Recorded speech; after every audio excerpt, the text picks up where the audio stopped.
Thank you, Clara. I hope I'm audible enough, and it's you all can see my presentation. And thank you, Signavio team, to allow me to present how we are using innovation with BPMs and how we are bringing our business into the mainstream. So I'll be covering off a number of topics in this webinar. And to start off with, of course, some of you may or may not be aware of Sterlite. So I'll speak a bit on what the company is, set a bit of context around what we are, what kind of challenges we have in our businesses, where we operate, and what kind of services we provide to our customers. And then how did BPMs help us in overcoming a lot of these challenges and making our business much more scalable and repeatable. So I think that is something that I'll be speaking on today. I'll also be sharing some use cases as we go on in the presentation, where I'll talk about some of the advantages we have had and some of the very non-conventional cases that we have now automated using Signavio's BPMs solutions. So that's what I'll be covering. And of course, I'll be happy to take any questions that you have, time permits, and any more, of course, happy to answer over emails and contact later on. Yeah. So let me get started on Sterlite. So Sterlite Technologies, so we partner our customers to design, build, and manage smarter digital networks globally.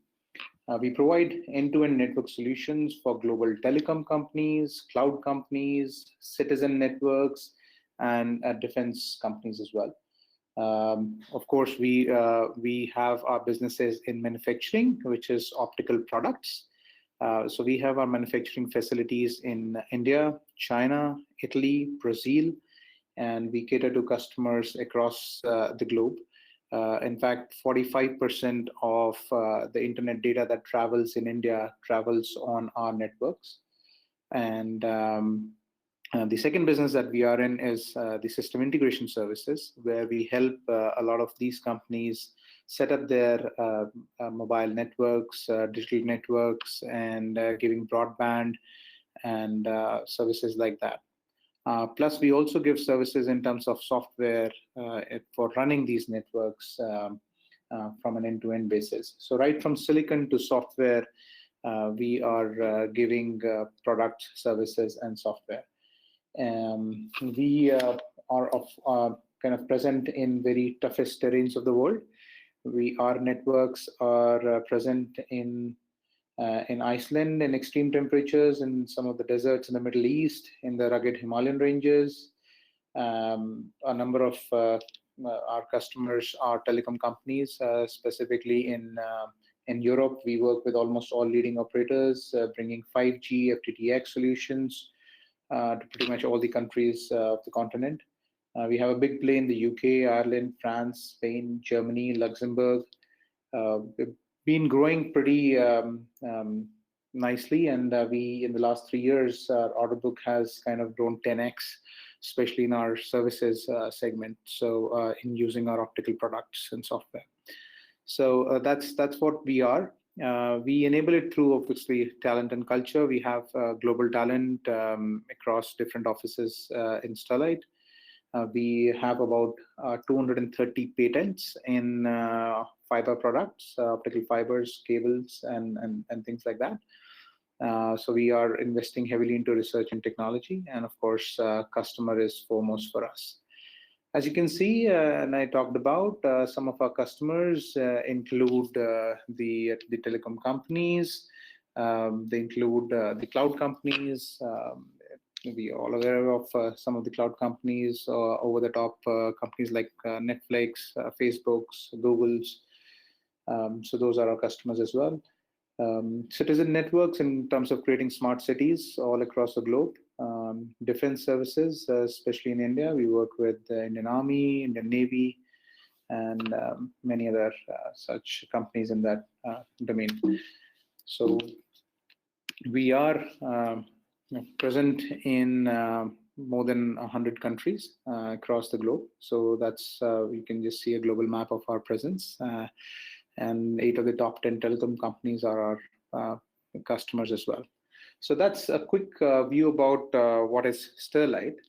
And I head the process transformation at Sterlite. And I joined here about a couple of years back. And since then, we have had a very interesting journey on setting up of the process legacy here at Sterlite.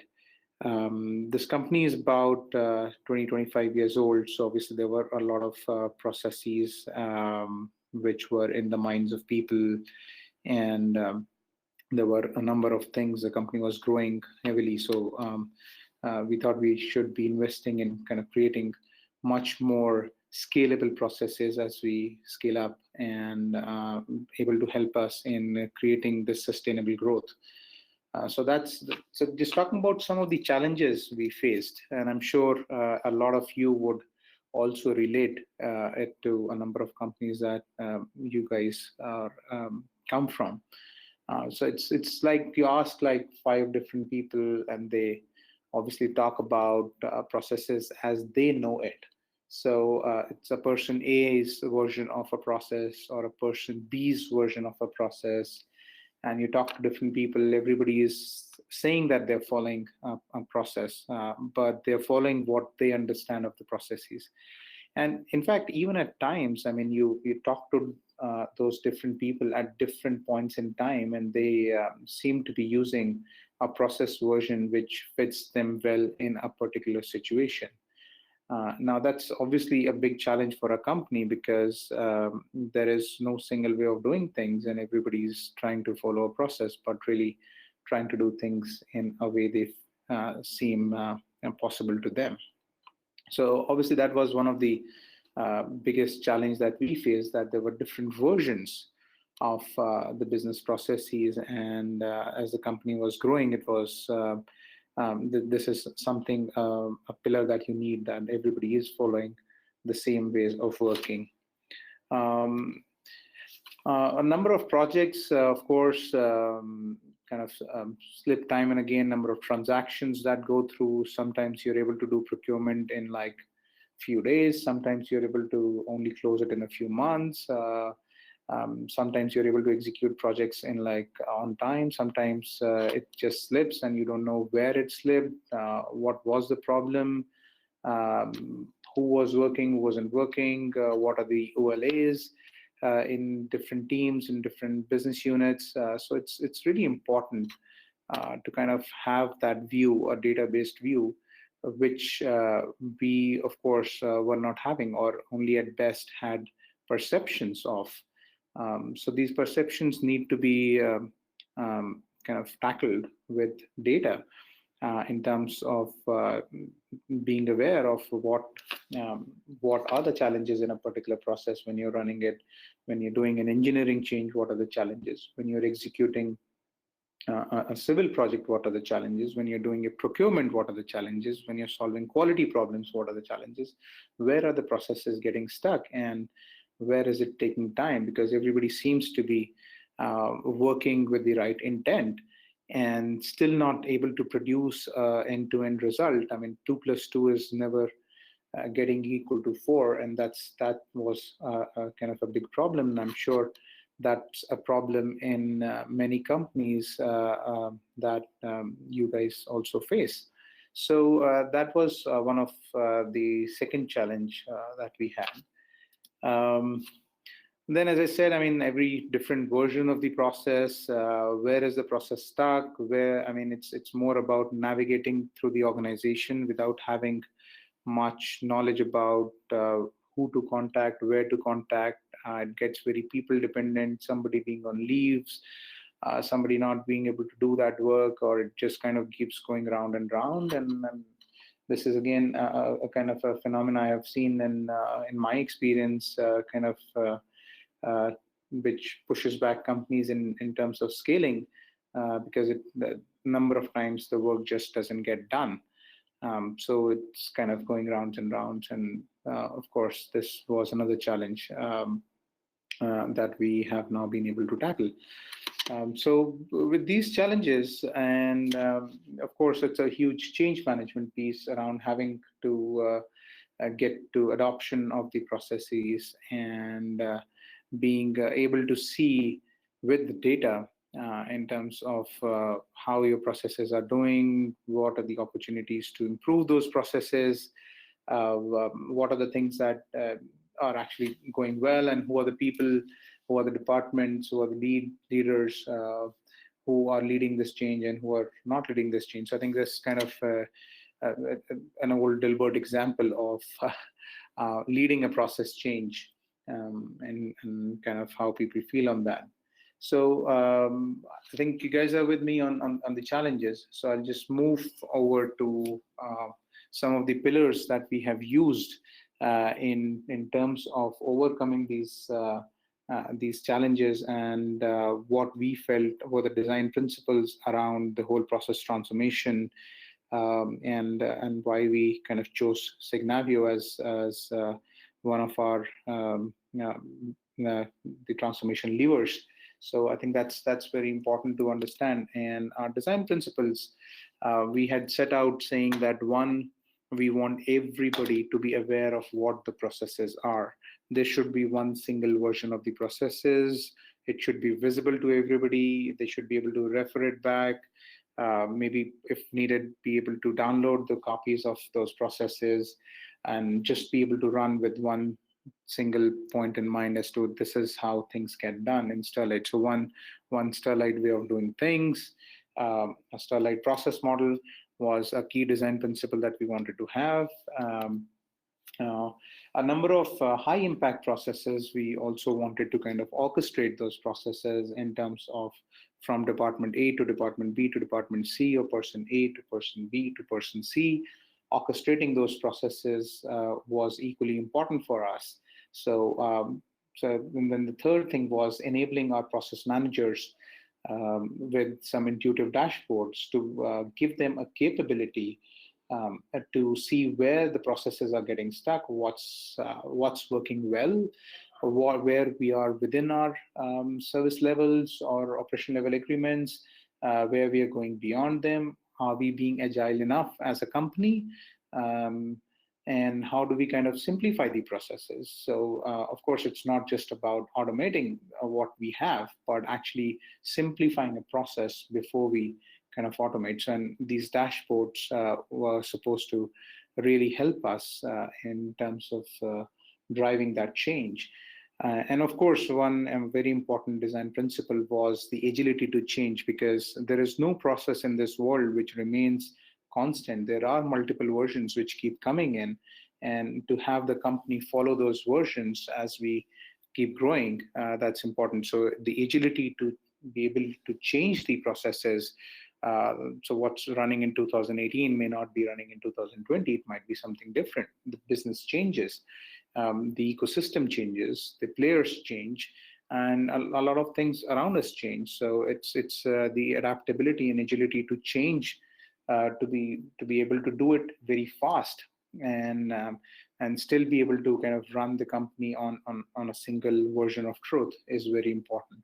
So to kind of cater to the challenges of having one process, making sure it gets done in time, making sure it doesn't get stuck, making sure we drive a process change, we had design principles around creating visibility on our processes, orchestrating the high impact ones, giving the power to the process managers to control the processes using dashboards, digital dashboards, and from a process team point of view, and high agility to change as needed. So those were the design principles where we kind of evaluated multiple products out available in the market, and we finally kind of zeroed in on Signavio, as it kind of gave us pretty much all of these design principles on with its collaboration hub, in terms of making the processes visible, using the workflow orchestrator to the workflow accelerator to orchestrate our processes, and some of the very complex processes. I mean, I'll talk about in some of the examples that we'll see after the design principles on some of the very non-conventional, the processes which nobody actually thought could be automated. There are a lot of back-end processes that companies have automated, but using Signavio, we have automated things like, so as I said earlier, we are into business of manufacturing, we are in the businesses of services, and we are in the businesses of software. So, for example, to give some of the challenges we have in our services business is very different to us, the challenges we have in our manufacturing business, and they're very different from challenges in software business. So Signavio gave us the capability to orchestrate some of the very complex, non-conventional processes as well. And that was the second thing. And we have also kind of integrated Signavio with our ERP systems, which is SAP, and some of the other legacy IT architecture that we had.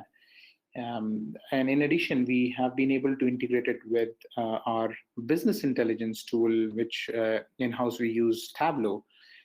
So to give intuitive dashboards to our process managers. So our Signavio process, every time it runs it through, we are capturing enough data points in order to kind of bring those data into these dashboards and show it in a single business intelligence tool and be able to draw horizontal extracts across multiple processes. And that's kind of given us a lot of power to change. Our process teams, of course, enjoyed the POCs, and they could see that Signavio has a high agility where without having much of IT knowledge, you could actually go and change the processes the way it is running. It's a very drag and drop functionalities that kind of attracted us as well. So based on all these design principles, we kind of went ahead and started off our journey on one of the BPMs pillars with Signavio. So let me now kind of just deep dive a bit into how we brought our businesses into the mainstream. So I'll cover some processes from our manufacturing, from our services and software in terms of how we are taking this journey with BPMs and how we are kind of trying to solve some of the very complex and very non-conventional problems. So the first one is a very conventional thing, actually, a procure-to-pay cycle. So using Signavio, we have been able to cut our cycle time down by 80% from what used to be more than a month-long process to less than a week now. And we continue to work to bring it down to about 3 to 4 days. Now, values here are only for illustration. These are not real numbers. Kind of just made it up for the webinar, but in a sense, the impact is the right number. So I think that's what needs to be looked at. So as you can see, our procure-to-pay cycles, of course, we work like any other company. I mean, there are negotiations, there are on the rates, on the deliverables, and there is a cycle which runs from a user requesting something to supply chain or indirect procurement, trying to get some vendors onboarded on that. And then finally, once you identify the vendors, raising some approvals, following a delegation of authority, and getting to a final approval, releasing POs, and then going through the other cycles of invoicing and receiving the services and all that. So on that cycle, it used to, of course, take a very long time. It was a very invisible process at times. And while this may look like a very standard process, this is one of the key process which can make a company scalable, because as you try to scale, you work with multiple vendors, and each of those vendors, when you're investing in, you want to really kind of move very fast and get things out of the window very quickly, start to actually get into the meat of things. So you don't really want to have a very long procurement cycles. And it's important to kind of cut that times down to what's very realistic to your business. And that's what this process automation helped in terms of having a procure-to-pay cycle, which is very well known. It's known, we have right OLAs, which have now been agreed with the supply chain teams. At every step of delegation of authority, at every approval, we are able to say how long a person has to approve, or he can send it back and forth. So all those questions and loops are enabled as well. And some of these graphs just kind of helps the process manager, specifically the finance and supply chain teams, to see where the process is actually getting stuck. How long is the approval cycles? How many cases have been run? How long is it taking us to verify, let's say, budgets or identify vendors? How much amounts we have spent? So these are very powerful dashboards with data which pretty much show on what are our agreed OLAs, where are we, how are we faring on each of those, and are we doing good, are we not doing good, and things like that. I think that that's been one of the very powerful underlying processes that wasn't visible enough, but now it kind of enables our company to do much more, much quickly. So that's the first use case that I wanted to quickly touch about. And the second use case is from our manufacturing side of business, where they used to be. So we are, as I said, a company which is driven by patents. So it's making a fiber, and a fiber cable is a very technologically driven process. There is a set recipe that needs to be followed. However, we keep introducing new products in the market. We continue to work on developing new products. So we continue to improvise on the quality of our products and keep making them better for the next generation. So it's important that to follow a right engineering change management a regime, so that there is a clear visibility of how we are actually running through right from the kickoff of a change that somebody and the R&D team wants to do, to kind of taking it all the way through various approvals in terms of evaluating the financial feasibilities, safety feasibilities, commercial feasibilities, operational feasibilities, technical feasibilities, quality feasibilities, procurement of material, doing the trials, rolling it out, and then not just in one plant. We are there in multiple geographies. So then rolling this process out to multiple geographies as well, in terms of making sure that all our plants, all our factories are following the same engineering process. So we are able to give the same quality product, irrespective of which factory it is getting manufactured in, and kind of keeping a consistent view across Sterlite as a brand. So I think that's very important to kind of create this end-to-end visibility. And again, this was a very complex process, as you can see. Quickly, you can see on the graph on the top right, it kind of follows through the stages of the engineering change, right from having the details to verifying it, preparing a charter, doing various feasibility checks, approving the trials, procuring materials, and so on and so forth. So a process manager is now able to see how many changes are at what stages, which wasn't possible until now. Now, with these numbers, when the process transactions are running one after the other, it is very easy to see at the weekly reviews and monthly reviews, and to be able to say why and how, where is it taking the longest times in terms of doing the analysis, or is it taking time in procuring materials or performing trials?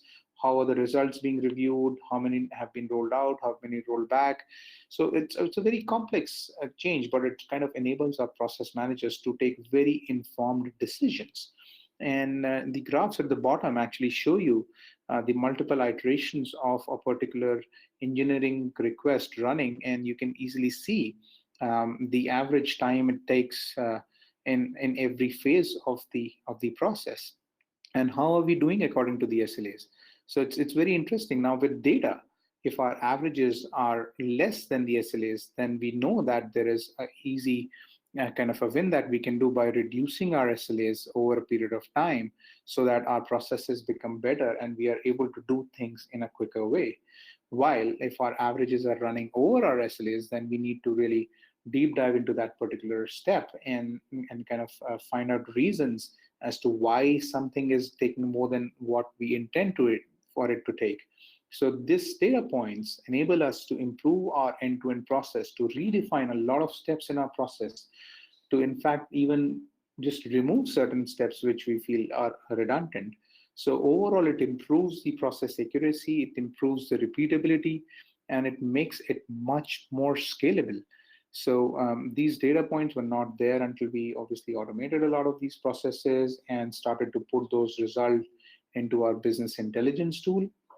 And this has really kind of helped us in kind of ramping up our R&D and engineering capabilities across all our plants across multiple countries. So kind of very powerful and kind of has gone down pretty well, and we have seen a very high adoption of this particular process in manufacturing.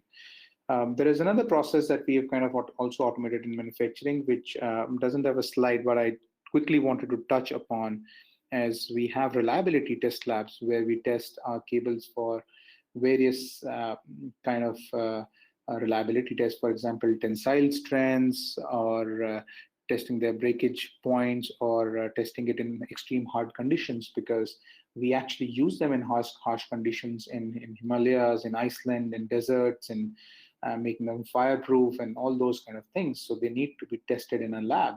So we have multiple requests from our customers coming to test cables on some of these parameters. We have new regulations coming from governments. We have new policies that we have to adhere to. So a lot of these kind of requests are then kind of passed through the reliability labs.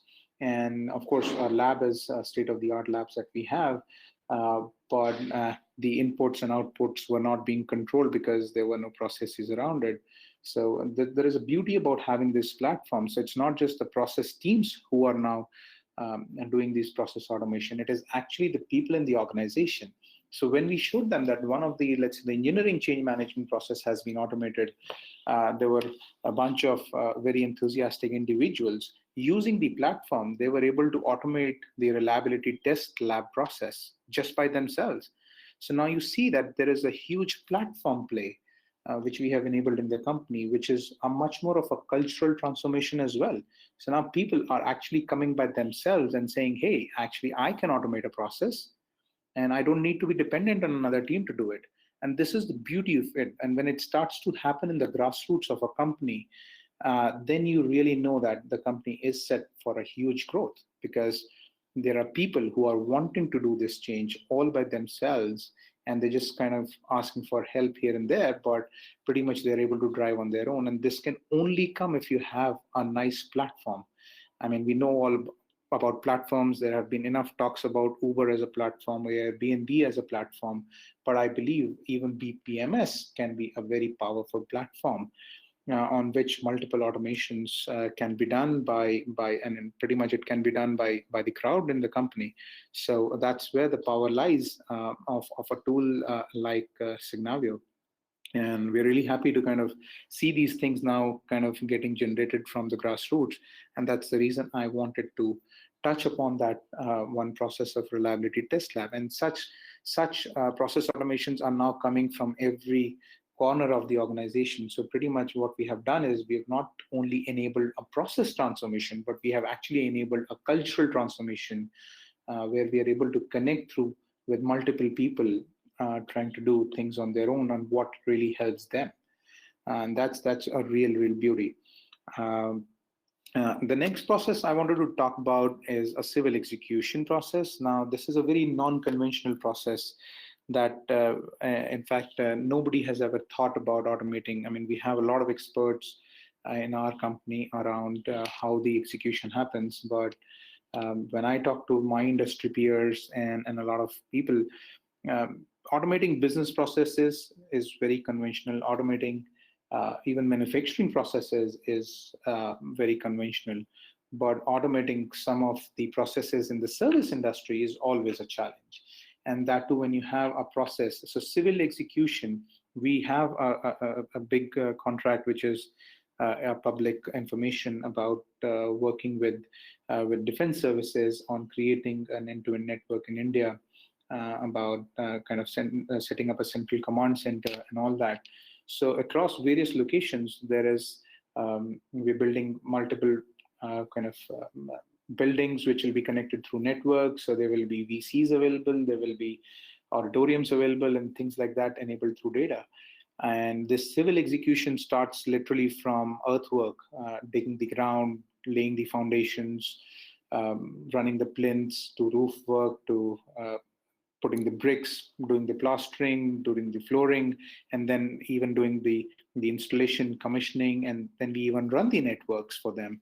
So this is one process which was very non-conventional in terms of the way it has been automated. So this is like an Olympic swim lane that you can see on how your various sites, which could be multiple sites, there could be like hundreds of these sites, how they're running across each of the milestones, and right from doing the earthwork of digging the earth to actually making it live, and the whole process. And you can imagine the kind of complexity this process has. So each of these steps has multiple sub processes built within them, where it's kind of we are able to now track. This is just a high level dashboard, but you're actually able to drill it down, and even able to kind of see the nitty-gritties of how a process is getting done.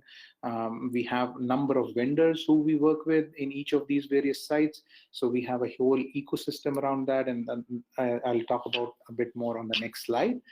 But we have been able to kind of knit it very carefully, and give a one single view to the management, and much more deeper process improvement views to our process managers, to our civil teams on the ground, on how the processes are running in various sites and where things are getting stuck and what's the expected due date of completion. So again, something very interesting. And now we've even kind of gone ahead and kind of linked the vendor invoicing and payments to our civil execution. So we know when a particular step is getting done. Most of our vendors get paid on a milestone basis. So we know when they're submitting their invoices, how many invoices have been processed, how many have been verified, how many have been approved, have they gone to finance, how long is the finance taking it. So there are a number of processes and sub-processes which are enabling this whole execution of the work on the ground, and then linking it to the overall project plan. These projects sometimes run for 1 to 2 years. So it's kind of very interesting to see how the whole ecosystem has now been knitted into a single Sterlite way of execution, which was very important to us. And I talked about it when I talked about the challenges. So these are very non-conventional processes that have now been automated. I'll talk about a few more non-conventional processes before I move on.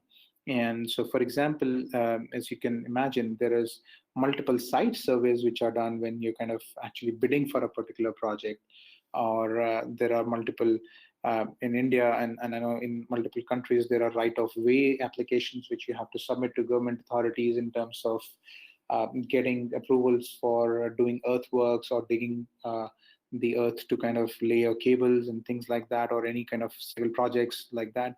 So our site survey process, our site execution process, our right-of-way processes all have now been automated using Signavio Workflow Accelerator, and all of them have now been are now using our business intelligence tool Tableau with integration in terms of getting all this data into a single place in single dashboards, and this bringing a lot of power to our business.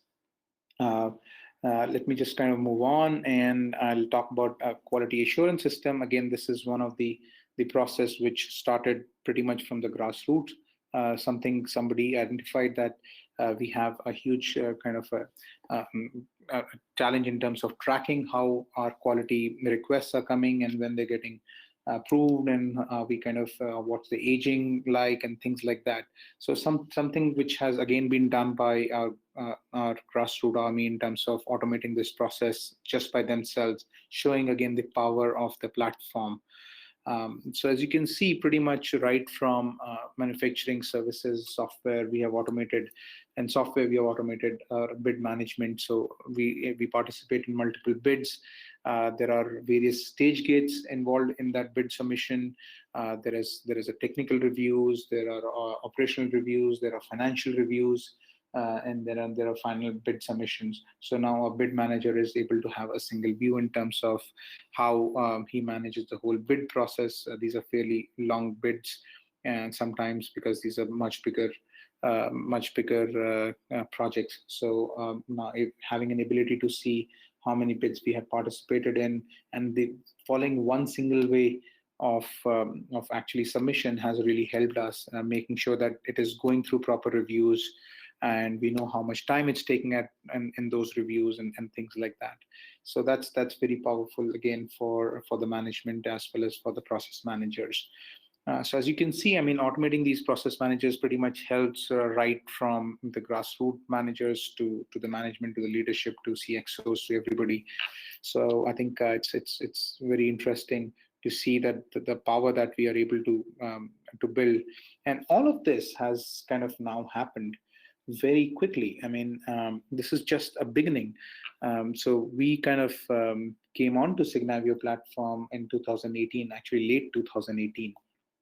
And we have been able to build and automate a number of conventional and non-conventional processes, along with digital dashboards, along with having a visibility of the process on this is the process, this is how it is run, having a Sterlite process model, having a Sterlite way of doing things. And it's been amazing to have this done so quickly with high agility. And that's what I mean. Now we can relate back to our design principles of creating the right process visibilities, orchestrating the most high impact processes, and having digital dashboards available to leadership and to process managers to be able to improvise on the processes, to release newer versions, and do this with speed. And in addition, what we have been able to do is the cultural transformation, which of course was always back of our mind, but wasn't obviously a tool selection criteria, but something that we have now been able to drive using the BPMs. So I think that's very powerful for any company to have. Of course, we have big plans for the upcoming year, and we want to automate another 100 odd processes within this financial year, closely linked with each other. So now we are even interlinking the processes. We are not leaving them that in isolation. So for example, civil execution will be closely linked to the next stage of the project, which is installation and commissioning. That will be closely linked to handover, takeover processes. So as you can understand, like these are like various complex business scenarios which are now getting closely knitted together using a tool which enables us to do that. We are also working with our in-house analytics team to build predictive analytics on top of these dashboards. So these will not only remain as MIS dashboards, but we will now be able to predict project delays. We will be able to predict are we doing a healthy run rate on our number of changes we are bringing to our manufacturing. We'll be able to predict on our bid submissions and our projected revenues. We'll be able to give to managers on where to intervene rather than to spread thin on multiple areas, so that they can go and solve problems before they happen. So we're bringing a lot of that in this year using the data that we get from Signavio BPMS. We are also having the database process improvements. Are we being agile enough? So as I talked about, matching the timelines where we take to run processes, how do we reduce the overall time to run the process from let's say X days to Y days. We are able to do it with data now, and sometimes it's an easy win when the averages are already lower than the SLAs, but sometimes it's a bit more difficult when you have more than that. So it's really all being enabled through data. And then of course we are working on a sustainable process changes as well, in terms of creating the right team structures to support as we keep making processes live. So training more people, creating an ecosystem around how do we make sure that we support what we have gone live with. And we continuously work with Signavio teams in terms of making these much more sustainable. So that's what we have in plan for the next year. And as we go ahead, and this is really exciting times for us. So yeah, I think that's really what I had to share. Really, thank you so much for listening in. I can be reached on mohit.mathur1@sterlite.com. That's my email ID. But I'm also happy to take any questions that you have right now for the time, another 10-15 minutes. Clara? Thank you, Mohit. We're now going to begin answering the questions submitted during today's presentation. As a reminder, you can still submit questions through the questions pane in your attendee control panel. Mohit, the first question that we have is, are you considering Signavio as a BPMS tool? Well, yes. So we are considering Signavio for now as a BPMS tool. So I know that Signavio is into multiple other verticals as well. But for now, we are highly leveraging the BPMS capabilities of Signavio. Perfect. Thank you, Mohit. And the next question is, what is the data of process orchestration coming from? Is this Signavio workflow accelerator? Yes, that is correct. So we have built in multiple milestones at each of the workflow accelerator forms, and we collect data right from the fields to backend timestamps. And these can be downloaded using CSVs. So in fact, we have automated that process as well of having those CSVs downloaded in every nightly basis and then sent to our BI tool, which is Tableau, as I said. So we are leveraging our in-house BI tool to kind of draw power from Signavio. Perfect. Thank you, Mohit. And our next question is, Sterlite operates in many countries. Is standardization easy, or do you have to take into account different location-specific things? So that's a very interesting question. Of course, in a lot of scenarios, like when you're running your manufacturing facilities, you can standardize, or you would want to standardize a lot of it.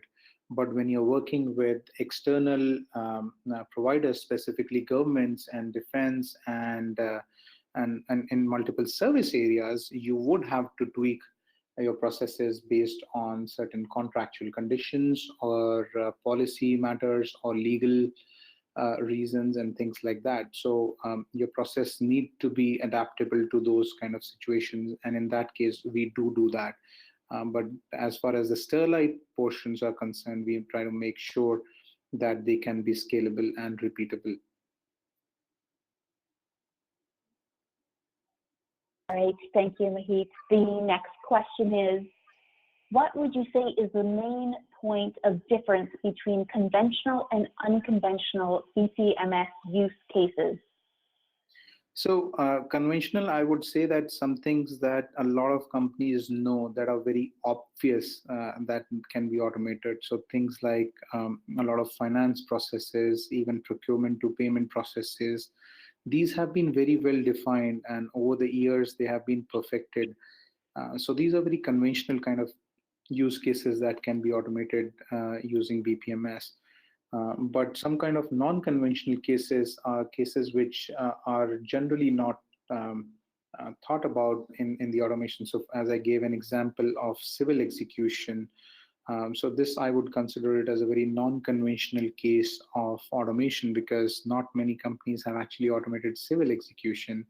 It's a different process, not very visible in any of the let's say the process benchmarks or things like that. So every company has something what they feel is the right way of working.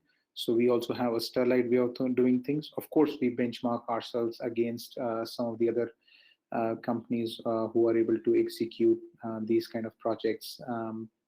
So with that continuous benchmarking, but these are still very non-conventional cases to be automated. Perfect. Thank you, Mohit. And just as a reminder, we do still have some time. So if you do have any questions, please do submit them through the questions pane in your attendee control panel. Our next question is, what's the biggest impact that Signavio has had on Sterlite's overall transformation priorities? See, one of the greatest impact, I said, is while it has enabled, so I would in fact answer it in two ways. So one is the very obvious things that were ailing us and we have been able to solve, and we have been able to give the power, not a central transformation team, but actually to the people who execute these processes, the process managers and the leaders in those in those areas. So the transformation can never be a one person or a one team driven thing. It has to be collective. And that's what we have been able to give through with automating and showing a lot of processes through the collaboration hub and the workflow accelerator. And the second thing we have been able to do is the cultural transformation, where now people are able to think on themselves on what processes they would want to automate and how they would want to do it. And they themselves actually taking a lot of lead in doing those things. And I touched upon one of the processes in the presentation, which is a reliability test lab process, um, which have been automated by not our central transformation team. It has actually been done by the people in our manufacturing facilities. So it's a huge platform capability, and that's where the transformation really starts to begin, and that's where you have a much more inclusive kind of growth with everybody.